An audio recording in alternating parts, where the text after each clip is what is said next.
आप देख रहे हैं एफएम न्यूज, भरोसा आप सबका। नमस्कार, एफएम न्यूज देख रहे हैं आप। मैं हूं आपके साथ शर्मिला चौहान। तो ममता के अभिषेक पर हमला हुआ। जी हां, पश्चिम बंगाल की सियासत में आज बड़ा बवाल मचा जब तृणमूल कांग्रेस यानी टीएमसी के राष्ट्रीय महासचिव और सांसद अभिषेक बैनर्जी पर कथित तौर पर हमला हो गया। सोनारपुर में पोस्ट पोल हिंसा से प्रभावित परिवारों से मिलने पहुंचे थे अभिषेक बैनर्जी और उन्हें उस वक्त विरोध का सामना करना पड़ा, जहां उनके ऊपर अंडे फेंके गए, पत्थर फेंके गए, धक्का मुक्की हुई, थप्पड़ मारने का आरोप लगा है। हालात इतने ज्यादा बिगड़ गए कि सुरक्षा घेरे को उन्हें बचाने के लिए तत्काल मोर्चा संभालना पड़ा। खुद अभिषेक बैनर्जी ने आरोप लगाया है कि उन्हें निशाना बनाकर हमला किया गया और उनकी जान को खतरा था। अब सवाल सिर्फ एक नेता पर हुए हमले का नहीं है, बल्कि बंगाल के उस सियासत का है जो चुनाव खत्म होने के बाद भी हिंसा और टकराव के आरोपों से घिरी हुई है। टीएमसी से बीजेपी की साजिश बता रही है, तो वहीं बीजेपी पूरे घटनाक्रम पर सवाल उठा रही है। तो आखिर बंगाल में राजनीतिक हिंसा का यह सिलसिला कब थमेगा, यह भी सवाल है। क्या यह लोकतंत्र पर हमला है या फिर राजनीतिक संघर्ष का एक नया चेहरा? तो अभिषेक बैनर्जी पर हमला हुआ और इस हमले के बाद से सियासत ने अब नई रूप ले ली है। सियासत की दिशा अब बदल गई है। और देखिए, इस हिंसा के बाद से अब विपक्ष लगातार घेर रहा है सरकार को, बीजेपी को। अखिलेश यादव सपा सुप्रीमो का बयान सामने आया। ममता बनर्जी ने उन्होंने सोशल मीडिया पर पोस्ट किया है। मल्लिकार्जुन खड़गे का भी पोस्ट सामने आया है। सभी ने बीजेपी को घेरा है। अखिलेश यादव ने भी घेरा है और अखिलेश यादव ने ये लिखा है कि सरकार ने फिर से साबित कर दिया। ममता बनर्जी ने लिखा है कि शेम ऑन यू बीजेपी।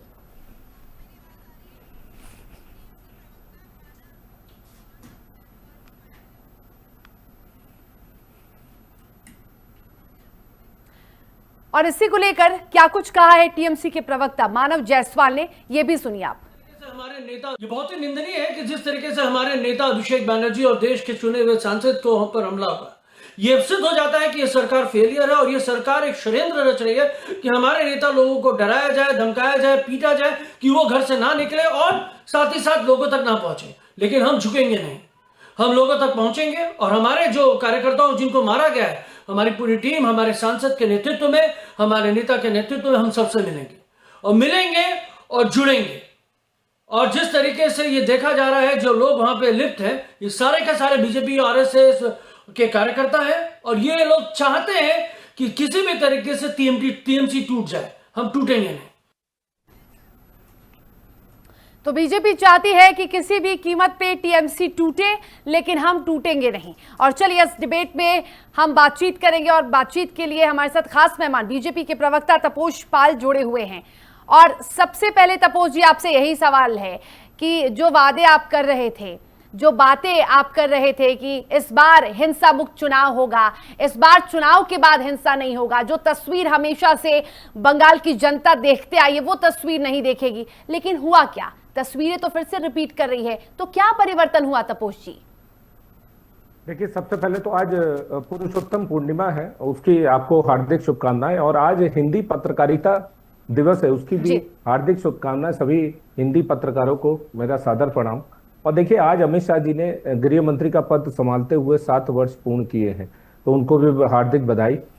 देखिए, हम किसी भी प्रकार के किसी भी तरीके की कोई भी हिंसा हो उसका हम खंडन करते हैं। जिस तरीके की ये जो आज दुर्घटना हुई है और जिस तरीके की फुटेज सामने आ रही है, हम इसकी कड़ी निंदा करते हैं और इसमें हमारे किसी भी तरीके के इन्वॉल्वमेंट की हम जो है कहीं से भी हमारा कोई इन्वॉल्वमेंट नहीं है।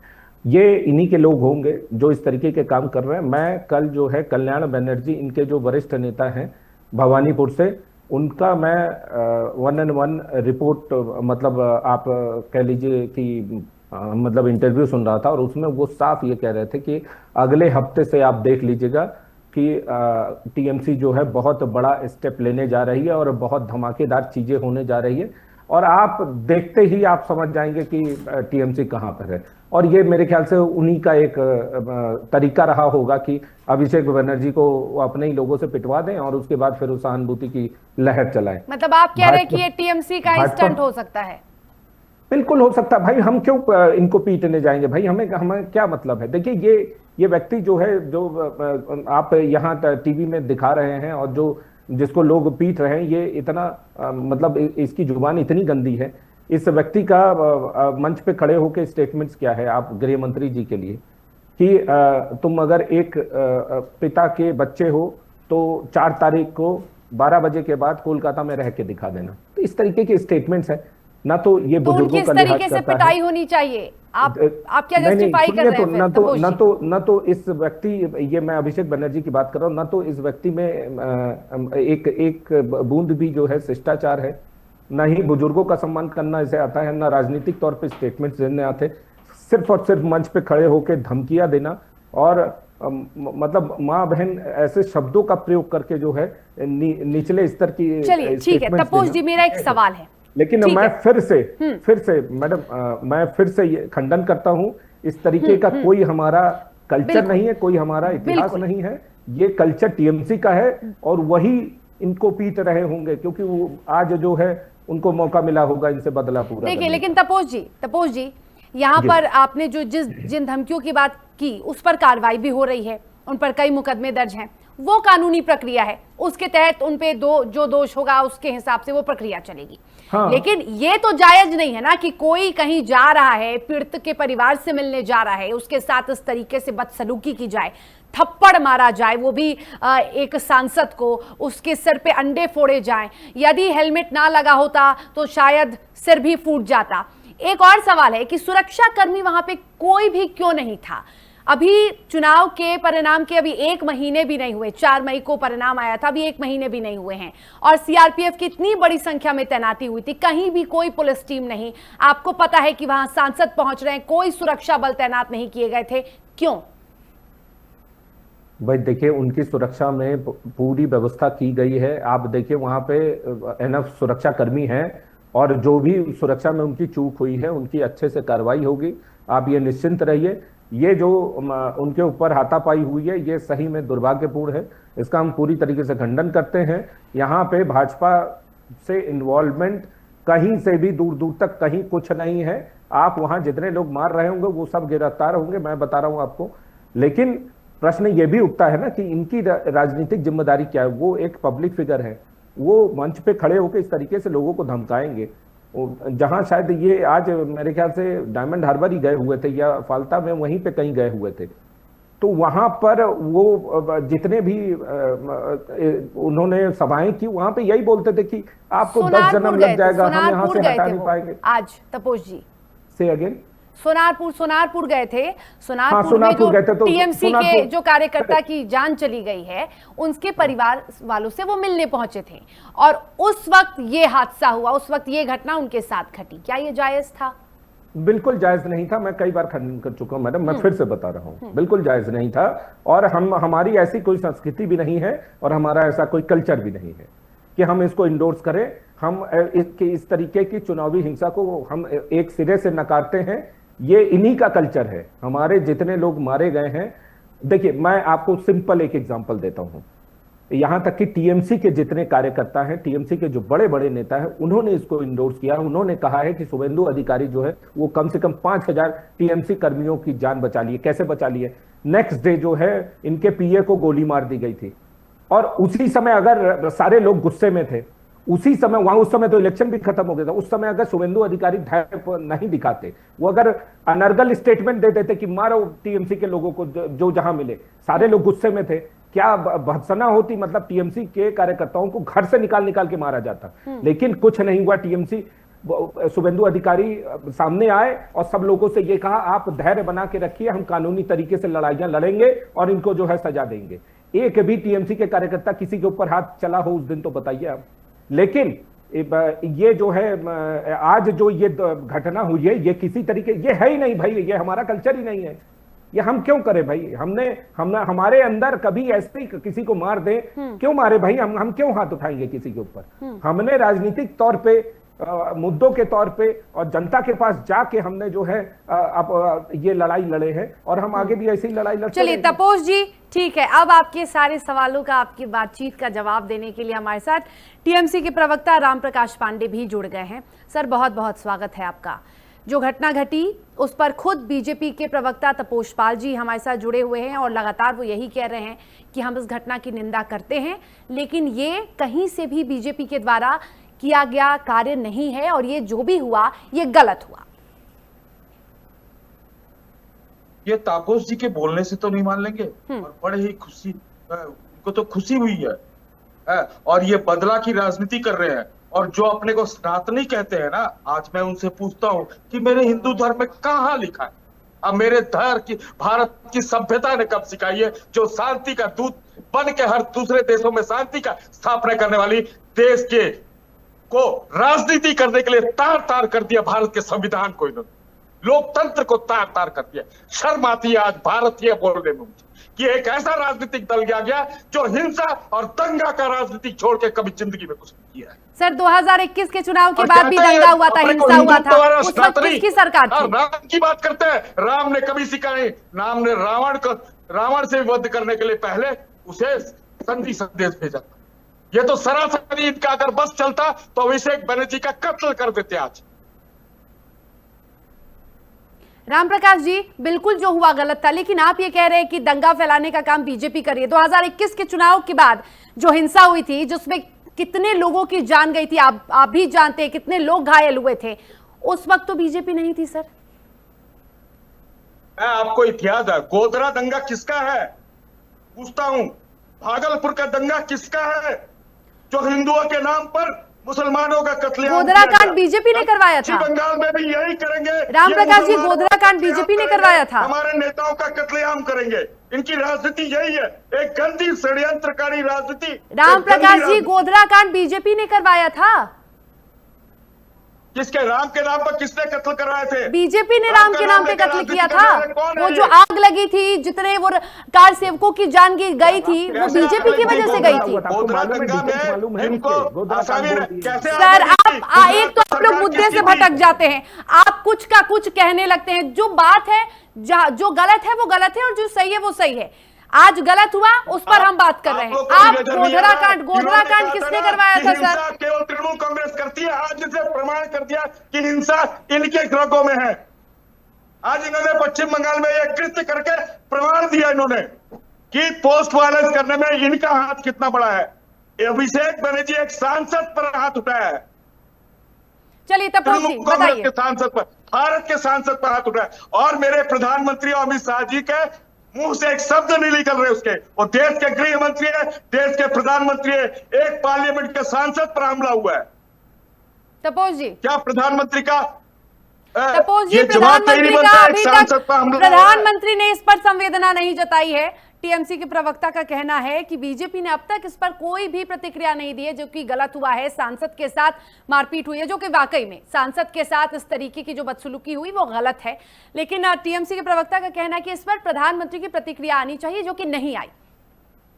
नहीं, देखिए, मैं आप मुझसे पूछ रहे हैं, मैं आपके सामने यहाँ सामने बैठा हूँ। मैं खुद कह रहा हूँ कि भाई मैं खंडन करता हूँ इस तरीके की किसी भी तरीके की हिंसा के लिए। हमारी कई पृष्ठभूमि ऐसे नहीं रही है, लेकिन जिस तरीके के एग्जाम्पल ये ले रहे हैं, लेकिन सिर्फ खंडन करने से तो नहीं होता है ना, कार्रवाई भी होनी चाहिए। इनको जानना चाहिए। सिर्फ खंडन से नहीं होता है।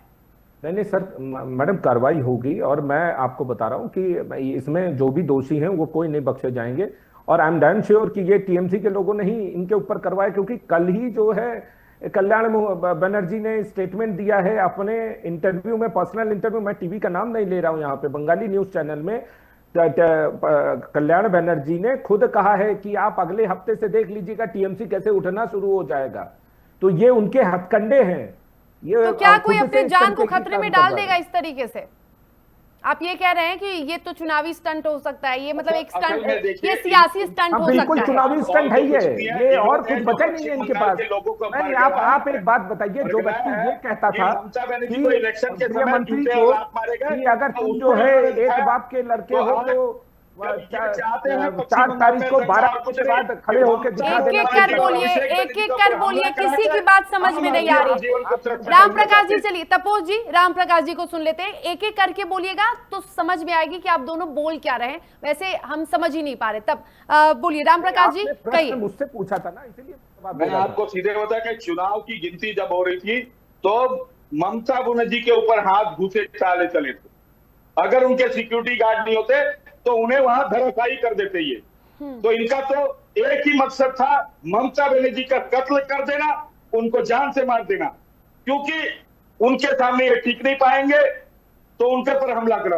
अब उससे नहीं होता, अभिषेक बनर्जी है। इनका मात्र मकसद है ममता बनर्जी और अभिषेक बनर्जी को जान से मार देना और कुछ नहीं। भारतीय जनता पार्टी का यही मकसद है, क्योंकि वह जब तक पश्चिम बंगाल में जिंदा है तब तक इनका प्रतिवादी चेहरा बन के खड़ी रहेंगी और इन्हें डर है कि 29 में इन्हें हिला के रख देंगी। चलिए ठीक है, तपोज जी बताइए। देखिए, मैंने पहले भी कहा है, हम ये जो इनके ऊपर अटैक हुआ है, हम इनकी निंदा करते हैं। इस तरीके का कोई हमारा संस्कार नहीं रहा है। हमारे इतने राज्यों में सरकारें हैं, आप उठा के देख लीजिए। हमने कभी इस तरीके की कोई ना तो घटना को कभी हमने इसको इंडोर्स किया है, ना ही हम इसके पक्षधर कभी रहे हैं। इस तरीके का इतिहास टीएमसी का रहा है और टीएमसी के ही गुंडे हमेशा जो है भाजपा के कार्यकर्ताओं को मारते पटकते रहे हैं। इस बार भी जिस दिन रिजल्ट निकला उसी दिन जो है कई बुलडोजर ले जाके ये तोड़फोड़ मचा रहे थे। उस समय भी मैं डिबेट में यही कहा था कि अभी हमारी सरकार शपथ ग्रहण नहीं हुआ है तो कोई पीओ ऑर्डर रिलीज नहीं हुआ है। ये जो बुलडोजर है ये हमारे बुलडोजर नहीं है, क्योंकि बिना पीओ के और बिना लाइसेंस के कोई ना तो उसको चलाना सीख सकता है और कोई चलाता है। तो ये इस तरीके की जो, देखिए मैं अपनी बात खत्म कर लूं। देखिए, इस तरीके की जितनी भी चीजें ये दिखा रहे हैं वो पूरे इन्हीं के गड़े हुए हैं और अभिषेक बनर्जी अपने ही लोगों को सेट किए होंगे जिससे कि ये जो है विक्टिम की राजनीति कर सके, वहां दिखाएं कि भाई हम जो है बहुत मार्मिक है। ये व्यक्ति वही है जो कि वहां पे अभी कुछ दिनों पहले डायमंड हार्बर में खड़े होकर ये बोल रहा था कि 10 जन्म लग जाएंगे, डायमंड हार्बर से कोई नहीं जीत पाएगा आपको। और दूसरी बात कि गृह मंत्री जी को ये चैलेंज कर रहे थे कि तुम जो है अगर अपने बाप के लड़के हो तो 4 तारीख को 12 बजे के बाद जो है कोलकाता में रह के दिखाना। तो देखिए, इस तरीके के लैंग्वेज अभिषेक बनर्जी यूज करते हैं, हम नहीं यूज करते। हमारे किसी भी नेता का इस तरीके से धमकी वाले वर्ड्स अगर हो तो आप ला के ठीक है, बिल्कुल गलत था उनका लहजा, बिल्कुल गलत था, उनके शब्द बिल्कुल गलत थे। जितने हैं सब पकड़े जाएंगे, पुलिस वाले भी नपेंगे। ठीक है, उस पे भी हम प्रतिक्रिया लेंगे राम प्रकाश जी से। लेकिन तपोज जी, आप कह रहे हैं, आप ये सफाई दे रहे हैं कि जब शपथ ग्रहण होता उसके बाद ही, उसके पहले तो इनकी सरकार थी बुलडोजर। लेकिन आपको तो पता था ना, आपको तो पता था कि चुनाव के बाद ये सब होने वाला है। आपने तो इसीलिए सीआरपीएफ की बड़ी संख्या में अलग अलग टीमों को तैनात किया था, अलग अलग कंपनियों को। आपने तो यही कहा था कि जो तस्वीर हम कई सालों से देखते आए हैं चुनाव के बाद, वो तस्वीर इस बार हम नहीं देखेंगे। तो चुनाव के बाद शपथ ग्रहण तो बहुत दूर, चुनाव के बाद तो परिणाम आने के बाद ही ये सब होता है। तो जब आपको पता था कि चुनावी परिणाम के बाद ये सब होगा, चुनाव के दौरान ये सब होगा, तो फिर तैयारी क्यों नहीं थी सर? नहीं, हमारी पूरी तैयारी है। मैं फिर से कह रहा हूं, तो फिर कैसे मौतें हुई सर, कैसे हिंसा की घटना हुई, कैसे आगजनी हुई, कैसे मारपीट हुई सर? तैयारी थी तो नहीं, आगजनी किसने किया है? आगजनी हमने तो नहीं किया है। आगजनी इन्होंने नहीं किया, आपकी तैयारी थी ना। आपको तो, आप तो वैसे भी नहीं करेंगे। आपका यही कहना था ना कि टीएमसी के गुंडे ऐसा करते हैं तो इस बार ऐसा नहीं होगा। तो इस बार ऐसा नहीं होगा तो फिर ऐसा क्यों हो गया सर? नहीं, देखिए, आप जो कह रहे हैं कि ये वाला जो इंसिडेंट हुआ है, देखिए मैंने अभी एग्जांपल लिया है। नहीं, इसके पहले भी बहुत इंसिडेंट हुए सर। चुनाव के बाद बहुत सारे इंसिडेंट हुए हैं, कई लोगों की जान गई है। जैसे ही चुनावी परिणाम आया था उसी वक्त 4 लोगों की मौत हो गई थी, जिसमें कई टीएमसी के कार्यकर्ता भी शामिल थे। मैं कुल मिला के बोल रही हूं कि बहुत लोगों की जान गई है। इसका मतलब यह है कि जो बातें हम कहते थे कि टीएमसी में जो भी होता था, जो भी हिंसा होती थी, वो बीजेपी के राज में नहीं होगा या फिर इस बार के चुनाव के बाद नहीं होगा। तो फिर ये क्यों हुआ? सवाल ये है।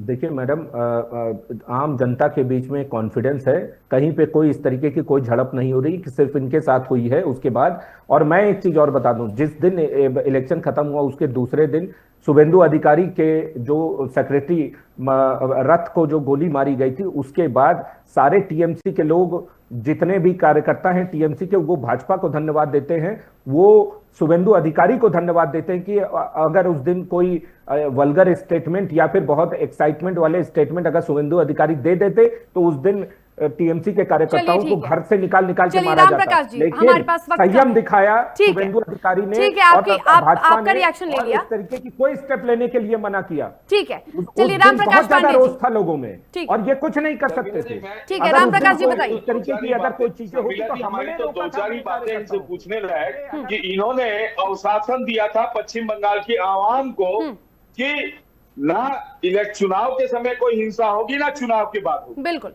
और जब देखा जाए कि चुनाव के बाद शुभेंदु अधिकारी जी के पीए की हत्या हो जाती है और सारा प्रशासन चुप देखता रह जाता है, तो ये जो शुभेंदु अधिकारी जो मुख्यमंत्री बने, उनके अंगरक्षक, उनके पीए की रक्षा नहीं कर सकते, तो बंगाल की जनता की क्या रक्षा करके ये दिखाएं।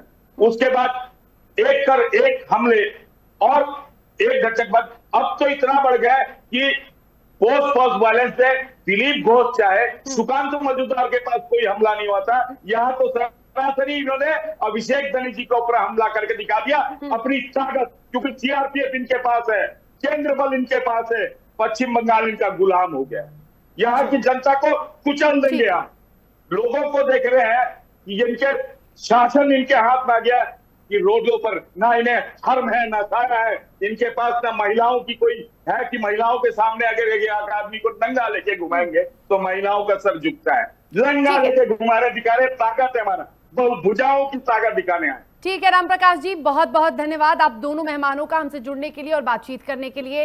लेकिन सवाल यही है कि क्या बीजेपी ने जो वादा किया था वो वादा पूरा हो पा रहा है? जो तस्वीरें बदलने की कसम खाई गई थी, जो वचन दिया गया था, वो तस्वीरें फिलहाल बदलती नजर नहीं आ रही हैं। जिस तरीके से सांसद पर हमला हुआ उसके बाद से कई सवाल सियासी गलियारों में अब तैर रहे हैं, कई सवाल लगातार लोग पूछ रहे हैं। तो फिलहाल इस डिबेट में इतना ही, मुझे दीजिए इजाजत, नमस्कार। आप देख रहे हैं FM न्यूज, भरोसा आप सबका।